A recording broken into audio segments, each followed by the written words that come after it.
She couldn't see the danger, but somehow she felt the one soul sent to save her. The rain had been falling for 3 days straight, not the kind that soaks and passes, but the kind that seeps into bones, flattens fields, and turns even solid earth into drowning mud. At the edge of a forgotten ranch in Montana, where fences sagged and barns leaned like tired shoulders, a mare had collapsed during labor. By the time someone noticed, it was already too late for her. But the foal was alive, tiny, shaking, coated in earth and soil, her eyes clouded white. She blinked toward nothing. She couldn't stand, couldn't see, could barely breathe. No one came, because no one knew she was there. Miles away in a shelter on the other side of the valley, a different kind of rescue was waking up. His name was Shadow, an older German shepherd mix with graying fur, retired from search and rescue after a leg injury. He didn't run anymore. He limped, but he still felt storms in his ribs, still paced when something wasn't right. That morning, Shadow refused breakfast, refused to lie down. He stood at the gate and barked, once, then again, low, insistent, urgent. Volunteers thought it was the thunder, until he broke loose. The journey from the shelter to the abandoned ranch took Shadow 2 hours. He limped through ditches, along washed-out roads, through freezing rain and biting wind. But he never turned back. Something pulled him forward. When he reached the clearing behind the collapsed barn, the wind howled, but he stopped. There, tucked in the corner of a half-flooded paddock, lay the foal, motionless. Mud caked her legs. Her sides barely rose. Shadow approached slowly. He didn't bark, didn't touch. He simply lay down beside her, pressed his warm body against hers, and stayed. The foal flinched once, then stilled.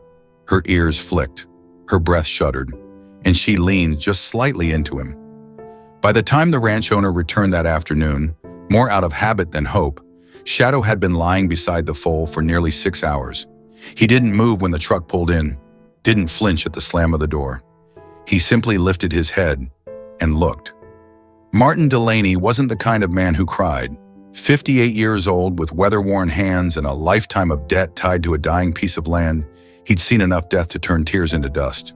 But when he saw that blind foal, barely breathing, half buried in mud, and the dog beside her, stiff and soaked and shivering from cold and loyalty, his throat closed. Jesus! That was all he could say. Then he dropped to his knees. He didn't know where the dog came from, didn't ask.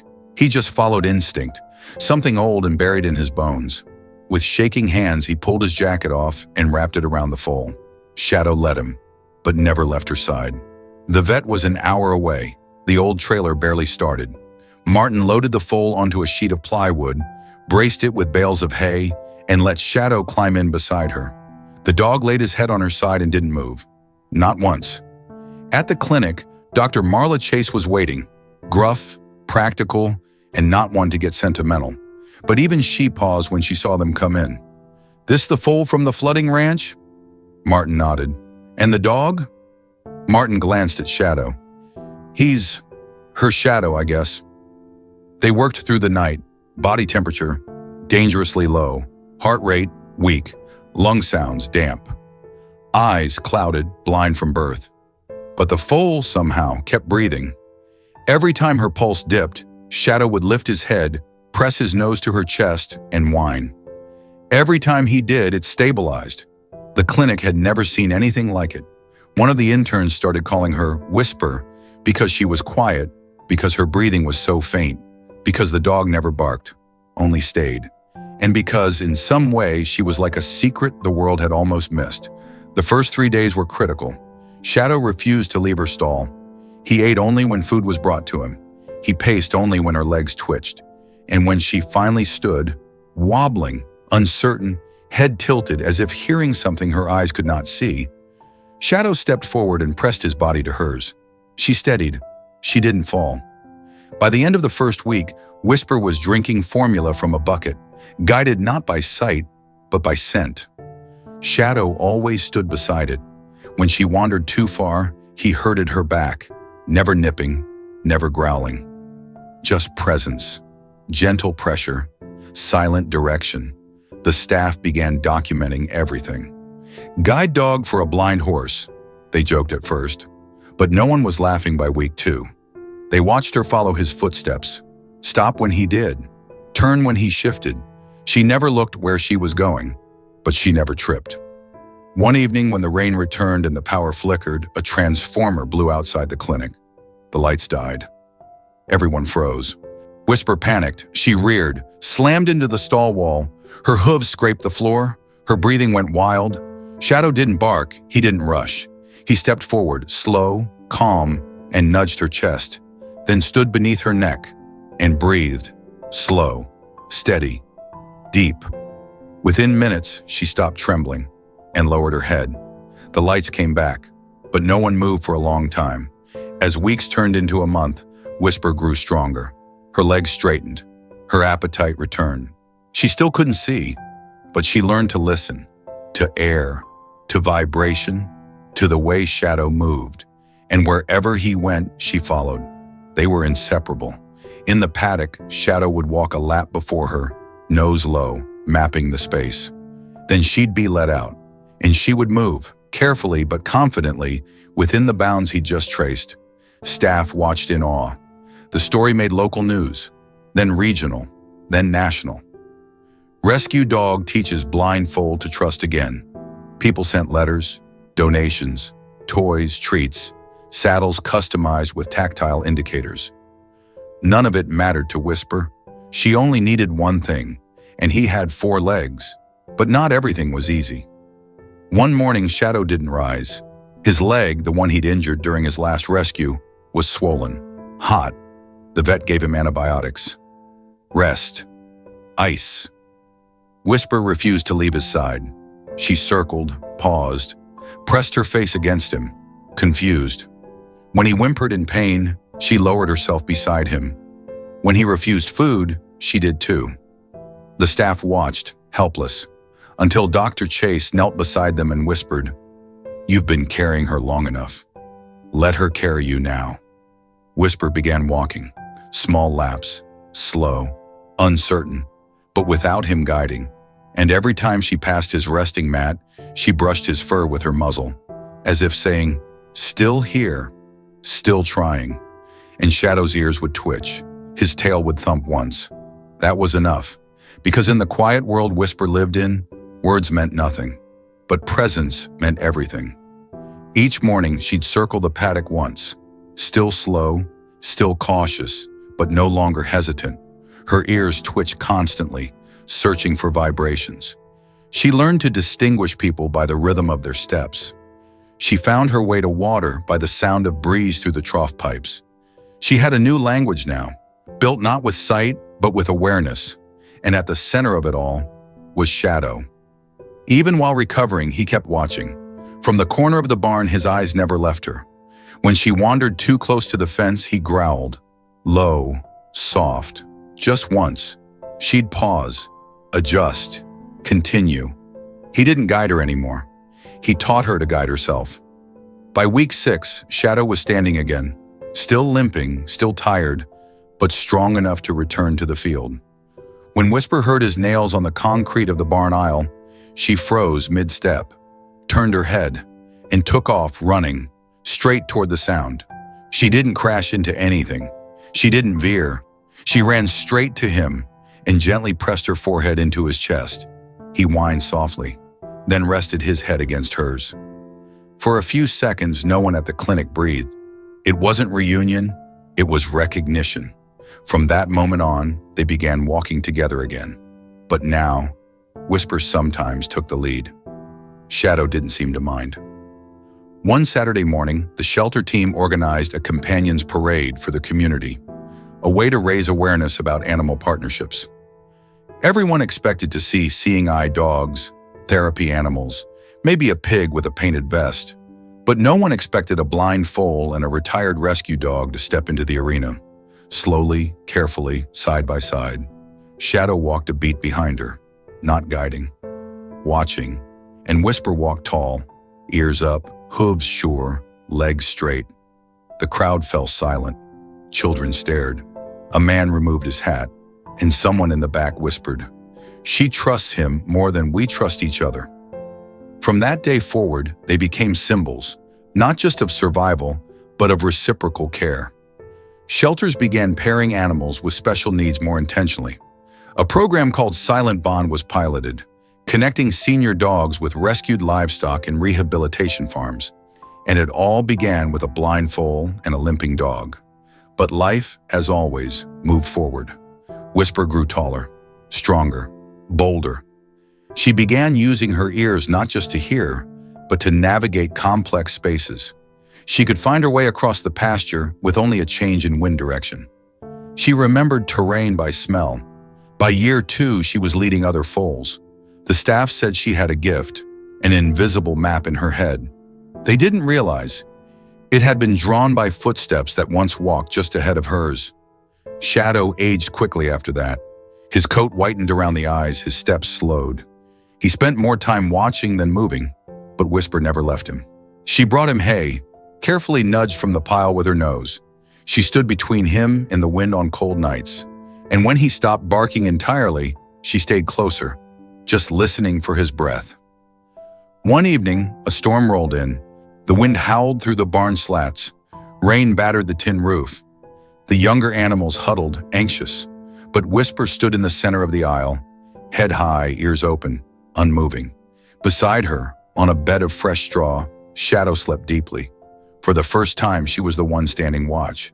And that was enough. And it would continue to be, day after day, season after season. Because in the months that followed, Whisper didn't just recover, she became aware. Her blindness was no longer something she fought against. It was something she navigated, quietly, confidently, with an almost intuitive sense of space and rhythm. She learned the layout of the barn with astonishing precision. She knew when someone new entered, not by voice, but by the sound of hesitation in their step. She knew where each gate latch was, each loose board, each uneven patch of earth, mapped not with her eyes, but with Shadow's footsteps that had once led her through every inch of it. Shadow's health, meanwhile, declined slowly. His eyesight faded. His hind leg gave out more often. His joints stiffened in the cold. But he never let it keep him from rising, at least not when Whisper was near. Whenever he heard her approach, he'd lift his head, tail flicking once, and let out a small grunt, his way of saying, "Still here." And she'd respond the same way, by pressing her nose to his shoulder and pausing, just for a breath. They didn't need to play, or run, or even walk far. Just being near each other kept them whole. As Whisper grew into her second year, she began to take on a new role at the rehabilitation center. She became a companion not just to Shadow, but to other animals, especially the frightened ones. The colts that had been seized from illegal auctions, the goats that had been abandoned in floods, the dogs that barked at everything because no one had ever told them they were safe. She would approach them slowly, ears relaxed, body calm, and just stand beside them. Nothing more. No pushing, no braying, no dominance, just presence. And they calmed. One by one, they stopped pacing, stopped growling, started breathing. The staff called it the Whisper effect. Volunteers wrote about it in their reports. Visitors noticed her before they noticed anyone else. "Who's that?" they'd ask, and someone would always answer, "That's Whisper." She was rescued, or maybe she rescued him.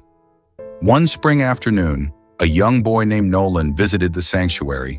He had sensory issues, didn't speak much, covered his ears often, didn't like animals, flinched from movement until he saw Whisper. She wasn't in a pen, she was in the field, head lowered, grazing calmly, Shadow sleeping nearby.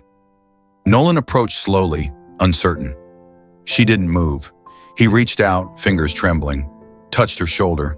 She didn't flinch. He smiled and said his first full sentence in a week. "She knows what quiet feels like."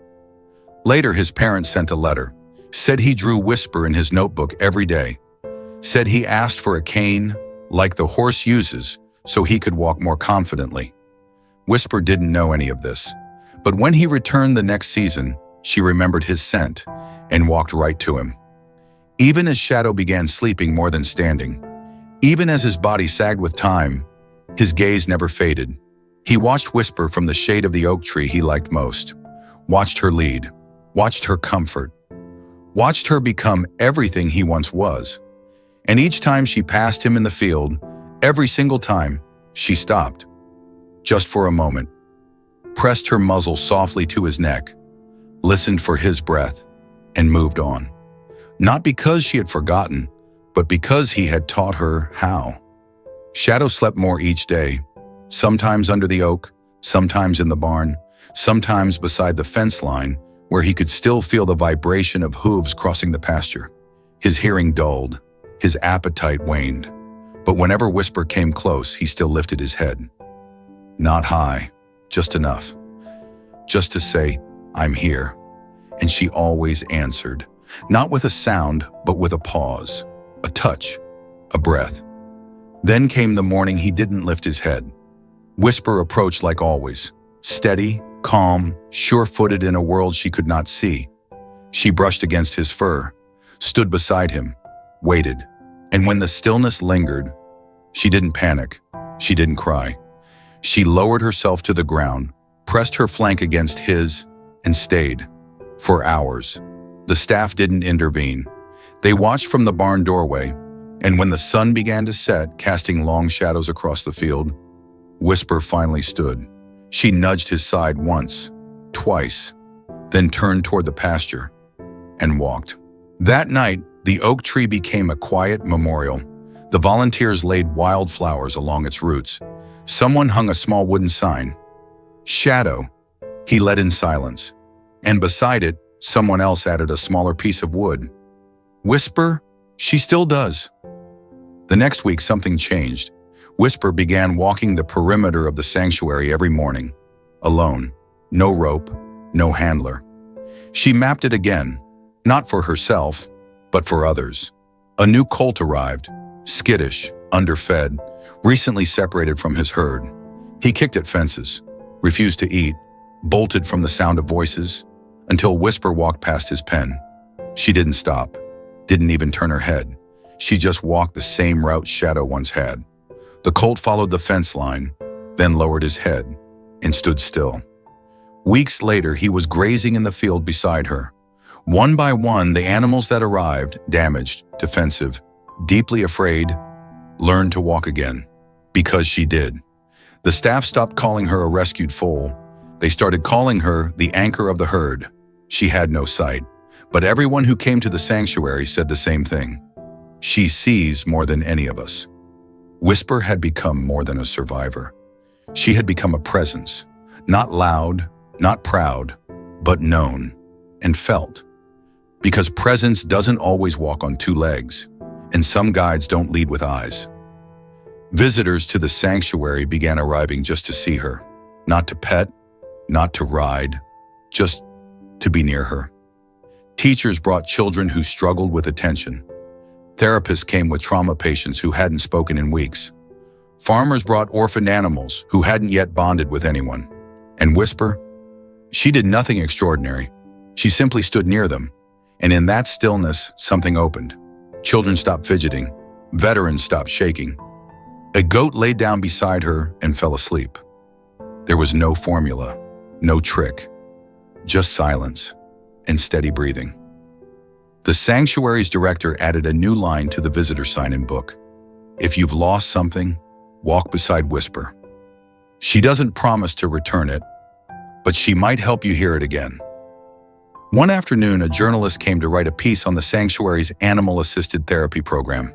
She was used to stories about cute goats and horses that painted with their hooves. But she wasn't prepared for Whisper. She watched from the fence as a newly arrived colt, shaking, wild-eyed, nostrils flared, tried to bolt every time someone got near. Until Whisper was led into the same paddock, the colt froze, watched her, she didn't react, just grazed slowly, turned once, paused, then resumed eating. Within 15 minutes, the colt lowered his head and walked toward her. The journalist cried while writing the story.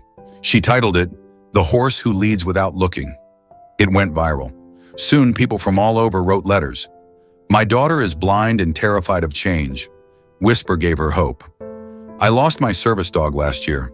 Watching Whisper helped me grieve him and love again." She made me realize, I don't have to be loud to make an impact. And though Whisper never read a single one, she answered them all. In the way she stopped when she heard hesitant footsteps. In the way she stood still long enough for a hand to shake against her fur. In the way she didn't move unless she was needed. She had learned that from Shadow, not from his bark, not from his limp, but from his choosing to stay. Now it was her turn, and so she stayed. Shadow passed away on a quiet morning, just before sunrise. No storm, no struggle, no sound. The barn was still, the air was soft. He had waited until the sky turned gray and the wind eased. And Whisper, without anyone calling her, without anyone guiding her, walked to the oak tree. She stood beneath its branches, lowered her head, and breathed. The staff buried Shadow beneath that tree. No plaque, no headstone. Just a ring of stones and a carved wooden word. Guide. That evening, Whisper stood beside it until the moon rose. And then, she walked, not away, forward, years later. Whisper became the quiet soul of the sanctuary. New animals arrived and gravitated to her. Not just horses, but donkeys, dogs, even injured deer, brought in by rangers. She didn't flinch when others panicked. She didn't lead. She didn't follow. She held, like gravity. A little girl once asked a volunteer, "Why does she stand so still?"